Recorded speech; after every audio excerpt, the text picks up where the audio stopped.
A warning to all about to listen to this podcast. The following audio may contain spoilers and inappropriate language, but most importantly, this podcast will definitely contain some bad opinions. You have been warned, but for now, let's get on with the show.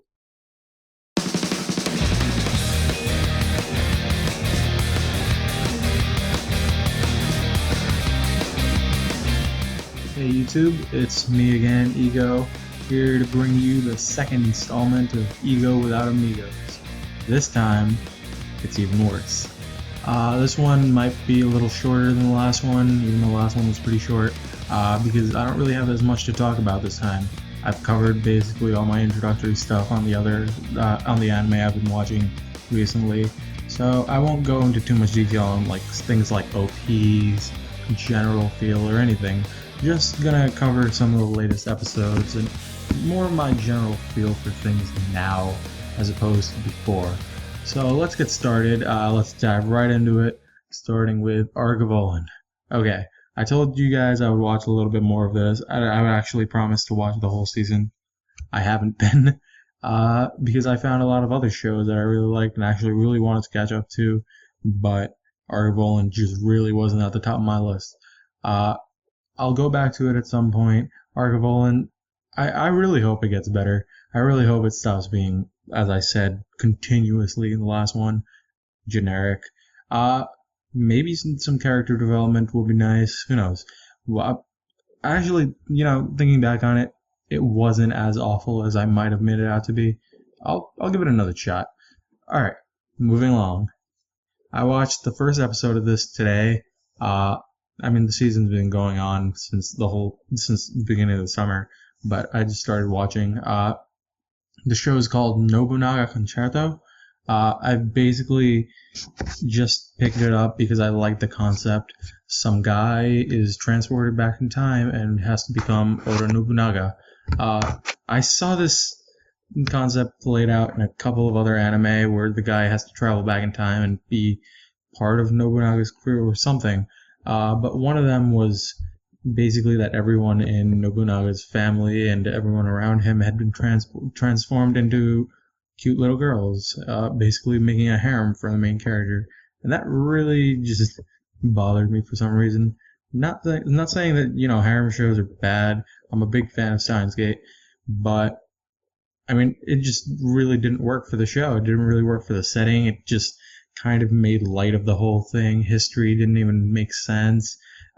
I don't know, just not my kind of thing. So I decided to watch Nobunaga Concerto, and it kind of, a lot of things stood out to me. First off, you go immediately into the history. It starts off with spoilers.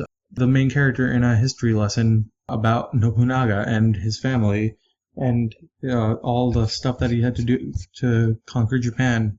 So as a result, the character is just not paying attention. He just slacks off, and immediately after that scene where his teacher scolds him for not paying attention, he falls off a fence and is transported back in time.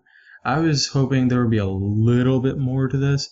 Maybe something not so blunt. Maybe not something so immediate. So just confusing. I know nothing about this guy and how he lives his life, and then be immediately transported back in time where I have no connection to the main character yet, and suddenly he's Nobunaga and has to do something else. It just really doesn't develop his character enough for me to care. But leaving that aside, the rest of it was okay. I kind of just don't understand the concept of why people accept him as Nobunaga. I guess, yeah, sure, he looks like him, but what does that really have to do with how he acts? And he keeps mentioning that he's from a different time period or something, and people just don't pick up on this. It's normal people would pick up on this. It's not like people 500 years ago were stupid or anything. They were possibly somewhat smarter than they are today, but it just wouldn't make sense. And all the stuff he does and is allowed to do just would not happen, in my opinion. Moving past the flaws, there's one thing I gotta mention about this show. The animation is simply stunning.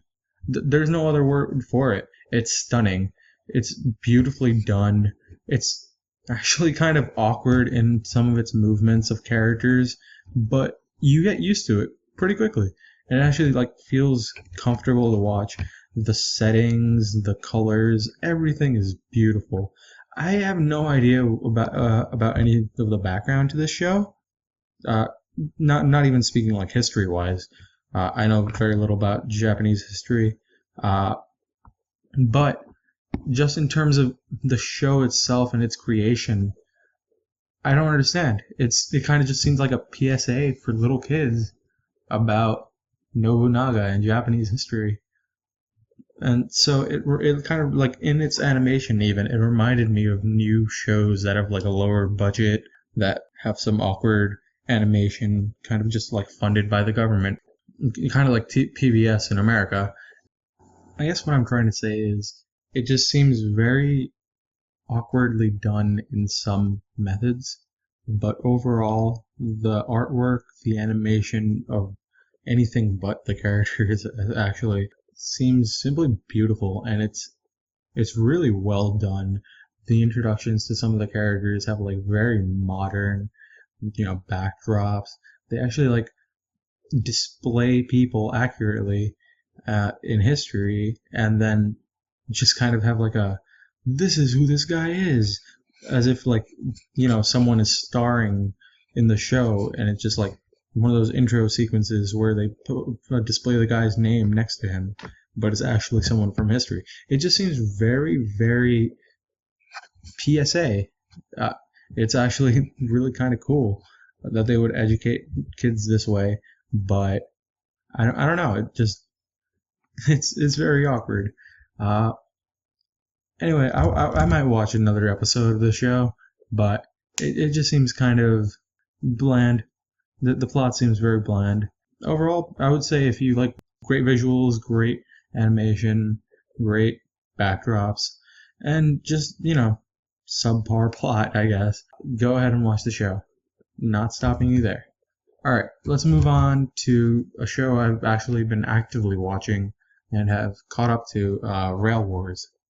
Okay, this is basically fan service of the anime, but still it has some good features about it. It really, it's fun to watch.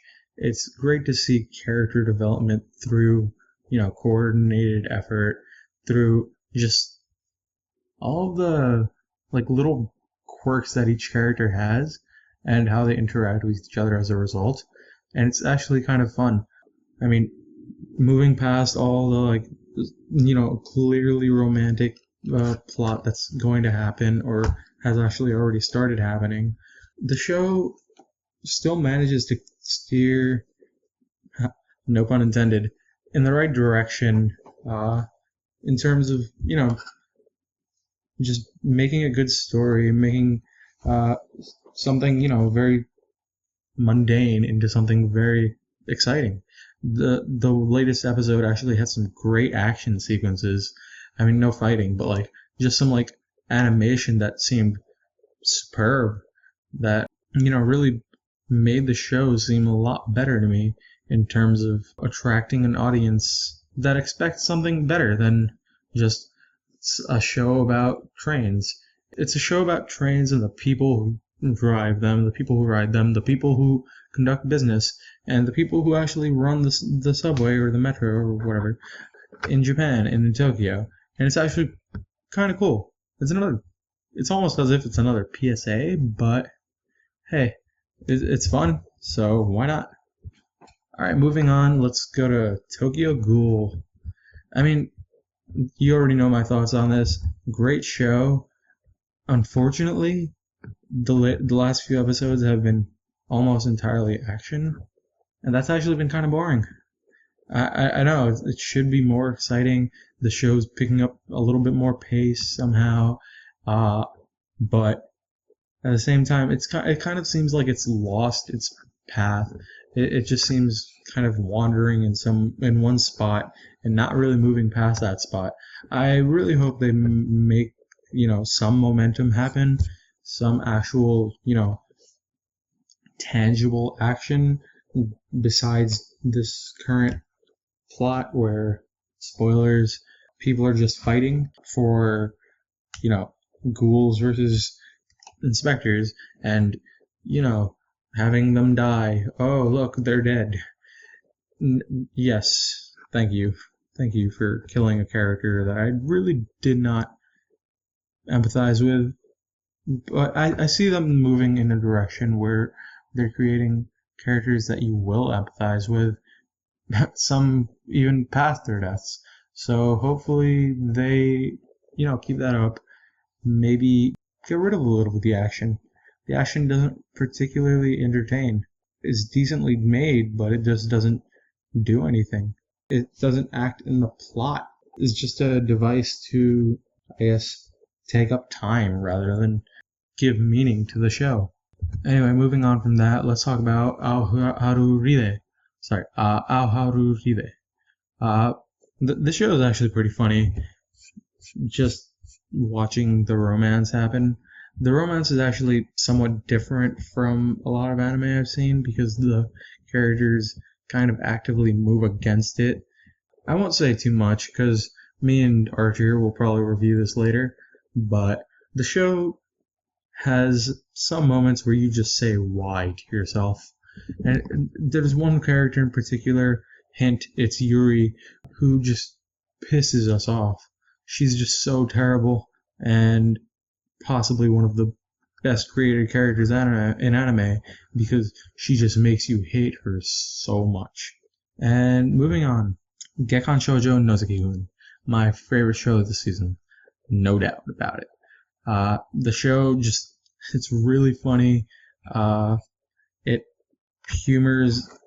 humor is based around making fun of itself and its genre, and it just creates situations where something stupid is going to happen, and it happens. And it kind of just helps you relax a little bit. It's like slice of life.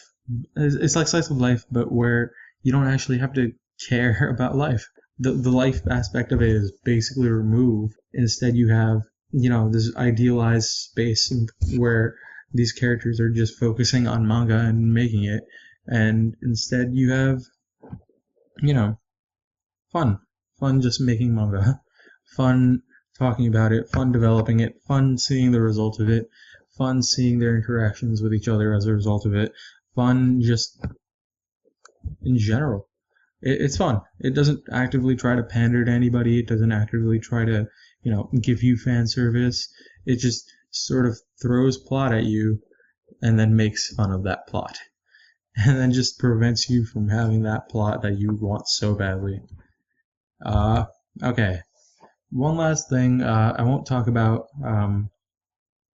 any more shows from this season because I haven't been watching any. I wanted to talk about one thing I watched recently, which was 5 Centimetres Per Second. I mean, I think it's a fantastic set of OVAs, I guess. That's what they are, really. Standalones? No. Whatever you call it. It's actually really well made, and the story actually makes you feel so strongly and emotionally, but the ending is so disappointing that it hurts. I really wish the third, if you can even call it a third, it's hardly the length of the other two parts. I wish it was so much better because it just really dropped the ball. Otherwise, the characters, the animation, the just general artwork and art style and storytelling techniques, all of them superb. I would love to give this anime such a higher rating, but I really can't. 10 out of 10 for the first two parts, just solid 2 out of 10 for the last part.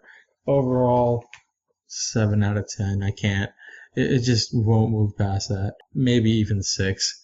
So yeah, that's about it. I was going to cover something not anime, but very close, Legend of Korra in this, But I think I'll leave that to Anime Abroad, because I know someone, Antiplayer, also watched the recent season, so maybe we'll have something for you there.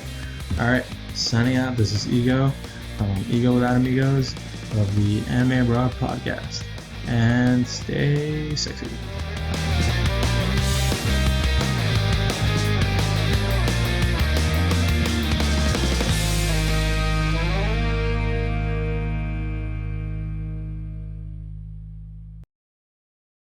And of course, if you are new to the Anime Abroad podcast, should you so desire, you can subscribe to us on iTunes.